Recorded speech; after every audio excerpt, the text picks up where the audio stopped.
बिहार में विधानसभा के चुनाव भले ही समाप्त हो चुके हैं, लेकिन विधानसभा चुनाव की तपिश अभी भी बरकरार रहे।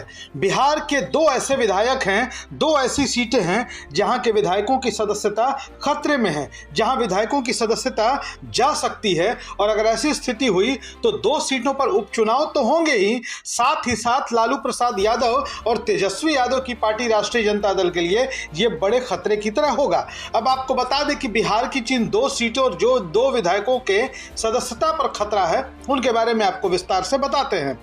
गो विधानसभा सीट है जो बिहार के औरंगाबाद जिले में है। गो विधानसभा सीट में जब 2025 में विधानसभा के चुनाव हुए तो राष्ट्रीय जनता दल के उम्मीदवार अमरेंद्र कुमार चुनाव जीत गए और भारतीय जनता पार्टी के उम्मीदवार डॉक्टर रणविजय सिंह चुनाव हार गए। भारतीय जनता पार्टी के उम्मीदवार डॉक्टर रणविजय सिंह को इस चुनाव परिणामों पर असंतोष था, चुनावी प्रक्रिया पर असंतोष था। उन्होंने अनियमितता के आरोप लगाए और पटना हाईकोर्ट में याचिका दाखिल कर दी। पटना हाईकोर्ट ने उनकी याचिका को स्वीकार भी कर लिया और राष्ट्रीय जनता दल के विजयी उम्मीदवार अमरेंद्र कुमार को नोटिस जारी कर दिया। अब आपको बता दें कि गो विधानसभा सीट पर महज 4041 वोटों से भारतीय जनता पार्टी के उम्मीदवार की हार हुई थी और राष्ट्रीय जनता दल के प्रत्याशी की जीत हुई थी। अब दूसरा सीट ले लेते हैं तो दूसरी सीट है ढाका विधानसभा सीट। ढाका विधानसभा सीट में राष्ट्रीय जनता दल के उम्मीदवार फैसल रहमान महज 178 वोट से चुनाव जीते थे और भारतीय जनता पार्टी के पवन जायसवाल को उन्होंने हराया था। यानी कि बीजेपी के पवन जायसवाल महज 178 वोट से चुनाव हार गए। अब आपको बता दें कि इसके बाद पवन जायसवाल जो ढाका के पूर्व विधायक भी हैं और ढाका से भारतीय जनता पार्टी के प्रत्याशी भी थे, वो भी हाईकोर्ट की शरण में चले गए।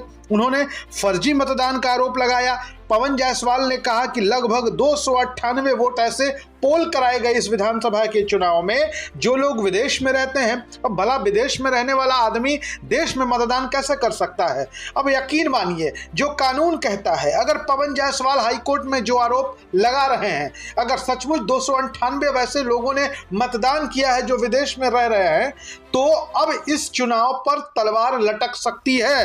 अगर आरोप साबित होते हैं फर्जी मतदान के, अनियमितताओं के, तो हाई कोर्ट बड़ा फैसला ले सकता है। आपको बता दें कि जिस गो विधानसभा सीट पर चुनाव में हुई अनियमितता की याचिका हाईकोर्ट पटना ने स्वीकार की है, उसमें भी बीजेपी के उम्मीदवार की ओर से यह आरोप लगाया गया है कि नामांकन प्रक्रिया से लेकर के मतदान तक और मतगणना तक लगातार अनियमितता बरती गई। वो अनियमितताएं गंभीर थीं और चुनाव परिणामों को प्रभावित करने जैसी थी।